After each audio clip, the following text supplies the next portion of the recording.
Hey guys, Palsteron here, and today let's talk about my day 3 update for the Kinetic Blast of Clustering Whisper. Today I've completed Uber Elder and Maven, also Shaper, all the small bosses, basically get all my idols up, which is pretty damn important because the idol slots, the 2x2s idols are currently the strongest ones with some crazy, absolutely insane mods, and only if you unlock all of them on the bottom, you can actually use 4 of them. And I basically upgraded my gear a little bit, we'll go over that, and then I did them both. What I will say is Maven was an absolute nightmare.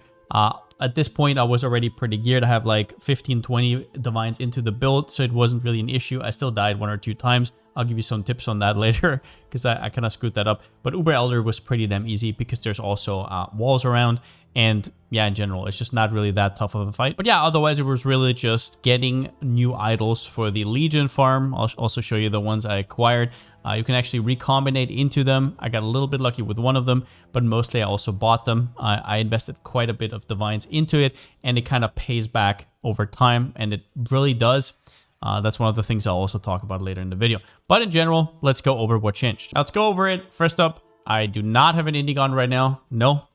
As I said before the leak started, this build is not reliant on Indigon. It's going up to like, what is it right now? 38 divines or something. Doesn't really matter all that much. The build is playable without. That was one of the things I wanted to make sure of. Now, obviously, if you want to do some of the craziest content the game has to offer, then you're going to have to use all the tools at your disposal. But when it comes to tier 16 Legion blasting, breach blasting, or easy tier 17 strats, that is more than enough. And I'm absolutely blasting right now. I'm doing high investment Legion with a ton of these Legion scarabs. I'll go over that as well. But in general, I'm still using Fractal Thoughts. As for people asking me between Fractal Thoughts and Mind of the Council, it's very close. Just depends on how much dex you have. But in general, Fractal Thoughts doesn't have a downside of 3% of your mana being lost per attack. So I just went with Fractal Thoughts, but it's really here or there. Otherwise, my shield changed. I bought this one right here. I got this one for 4 divines. The mana block doesn't really do anything. Spell damage, life, res, maybe a space to get mana on. That is basically all you want. If you want to craft this, you should probably get a spell damage fracture or a life fracture, and then just throw on dexterity, so the screaming essence, like the deafening essence of sorrow, and just spam it over and over. Those are these ones right here. If you can, deafenings, if not shriekings, and I don't know, just get any sort of spell damage on it. That is pretty damn important. More damage. What else did I do? I got some catalysts on my Astramentus. I got, we're gonna go to the massive tree where a lot of things happen, but yeah. Conversion gloves is what I got. These have physical damage converted to cold, physical damage converted to cold. I'm still running Fizz to Lightning for a total of 95%. I actually unspec'd out of these nodes right here, as you will see. So that's pretty cool. But yeah, gloves are a big deal. Start with some kind of fracture. So you would want either dexterity or attack speed fracture. Life fracture is also fine, a little bit harder to hit, but yeah. Then just get any third suffix, and in the prefix, you can craft with Eldritch Currency. So if you look down here, for example, you make it, I don't know, that Searing Exarch is the leading one. So you have a Searing Exarch mod on, and then you just go slam, Eldritch Orb of Annulment, slam until you get something, then you can block. And at some point, you're going to have like a combination of life and mana, and then you just craft on conversion. Cold conversion gives you better freeze and chill, and lightning conversion gives you better shocks. Pick whatever you want. Now, one thing I want to talk about is Trinity support, which is obviously really strong. I decided against it after some thinking about it, and also testing out a little bit on standard after stream right now. It is just too annoying. So if you don't know, Trinity only works, it gives you a ton of damage. It's like 48 to 50% more damage, but it only works if you have 2 ailments that are around about the same height in terms of damage. So on this moment, it would be a lot of lightning and a lot of cold damage, and sometimes cold is the highest, sometimes lightning is the highest, so you can keep up your stacks. The problem is that your Arcane Cloak is not up all the time. So if you look at Automation Arcane Cloak, it's not up all the time, so your lightning damage just kind of goes up and down, up and down. Same with Sigil of Power, so it was just too inconsistent, so I just decided against it. So in general, if you want to play around with it, play around with either lightning conversion, cold conversion, right? You can check it out, but I'm personally not going to do it right now. So for me so far, no Trinity. Okay, those are about all the changes I have here. and the rest of the changes are on the passive tree. Oh yeah, one thing I wanted to say is ones right now, the fractured ones after the latest video have gone up quite a bit. If you can't afford them, I've also seen just straight up ones without fractures that are just straight up really, really strong. They have like life, spell damage, crit, attack speed, and then maybe a spot open for pen. So look out for those. Don't like hyper fixate on just fractured mods. Also look into how recombinators work.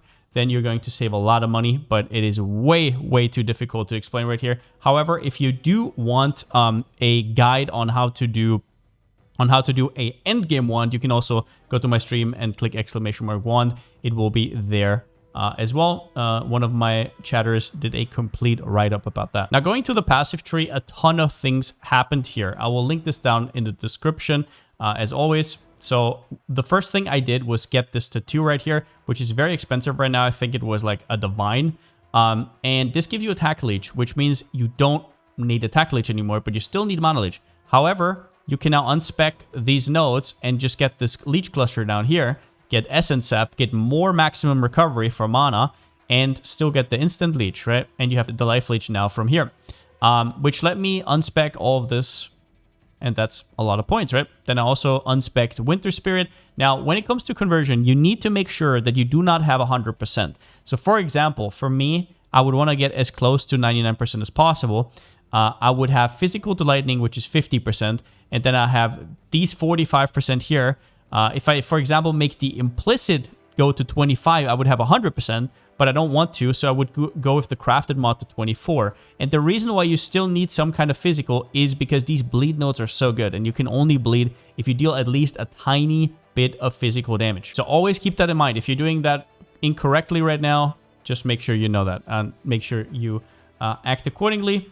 Other than that, so I have 2 cluster jewels right here. First up, let's quickly talk about the Brutal Restraint. Brutal Restraint, all you really want is percentage dexterity, plus to dexterity. Physical as extra, cold is also quite good. And then maybe like percentage maximum life, but it's mostly all about dexterity. For example, if you look like here, 1114, this gives me a solid over 200 dex. And getting that was extremely big because it meant I could respec acuity because I didn't need the accuracy anymore because I got the accuracy from the dex. And I was able to respec inveterate because I had enough suppression that I just had to fill it in here with intuition.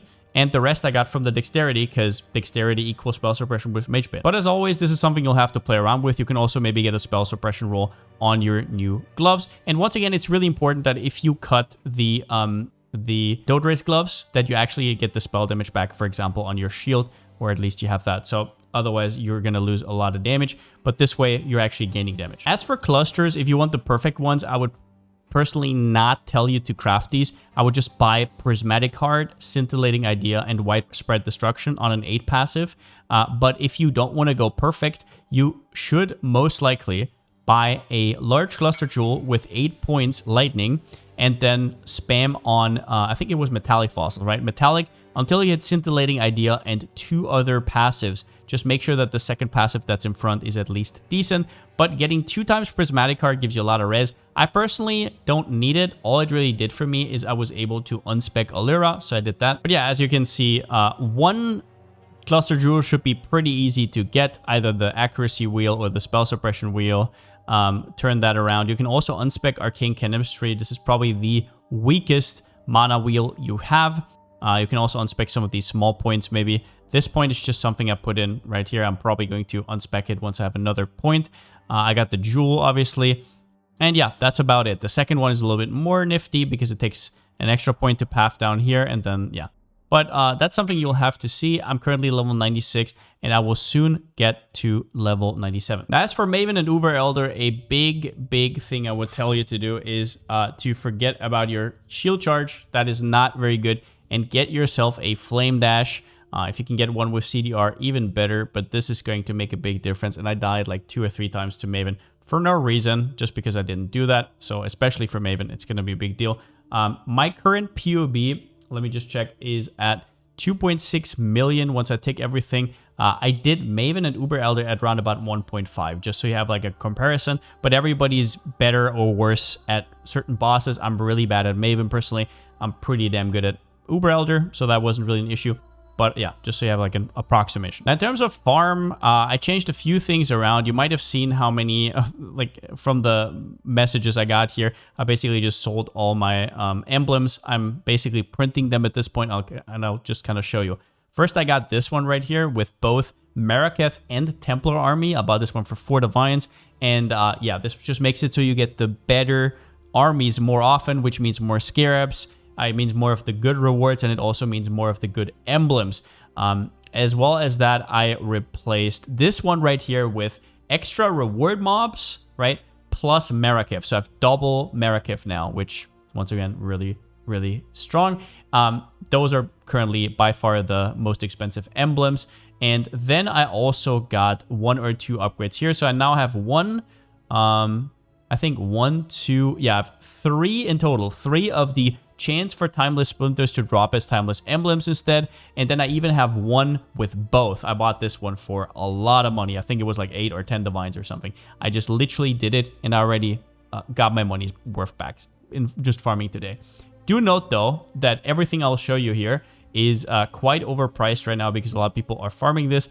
And maybe try recommending it yourself, because I will predict that these are gonna absolutely crash. Now that people have seen how easy you can farm these emblems, I don't know if this is going to be something. So maybe, I don't know, look for another alternative if you really want to farm legions, or maybe you got lucky, maybe you just put in whatever. I started with not so good legions. Today I made like, I don't know, 50, 60 divines. Yesterday I made like 20, 30 divines. So it kind of ramps up with how good your idols are. Maybe try out Breach. I think Breach is incredible for this build. Also, people have told me Ritual is ridiculous. I mean, it kind of makes sense, right? Because you're kind of encumbered in this small room and everything just gets destroyed. People have told me Expedition is great on this build. So yeah, the world is really your oyster. I don't want you to think that Legion is like this must-have and you should buy up these super expensive idols. However, for this, I thought I would maybe show you a quick Dunes right here, just for the funsies. I'm not going to fully juice it because that's going to take forever, but just so you can get kind of the gist of it, that's pretty fine. I'm just going to put that in. This is how I started with no... I know that the scarabs right now are really expensive. I literally just started with... I also did a tier 17, by the way. That's why I have the 6th slot right here, as you can see. Just for the extra scarab. It was pretty easy overall, but I didn't do a hard one. I didn't do a hard map or anything. But Abomination is the one you want to run if you want to unlock a tier 17, just so you know. You just put on Legion, you put on this, and you don't need anything else. Now, Cartography Scarab is almost always worth. They're around 3 to 5 chaos right now. And if you just get back 1 extra map, that is already worth. Now, one thing I added in the gem setup, you can look at the gem setup if you want to in the description, in the POB, but I did add a Vitality, which I thought added a lot of nice out of combat recovery. But yeah, as you can see here, I got a lot faster, a lot more damage. I'm not basically just absolutely crushing through everything. Let's open a Legion right here, and this is with Delhi, right? So we're just, yeah, we're just absolutely cruising. Everything dies. Go down. And yeah, it is an absolute, like, I don't know, just one of the easiest Legion farmers I've ever had.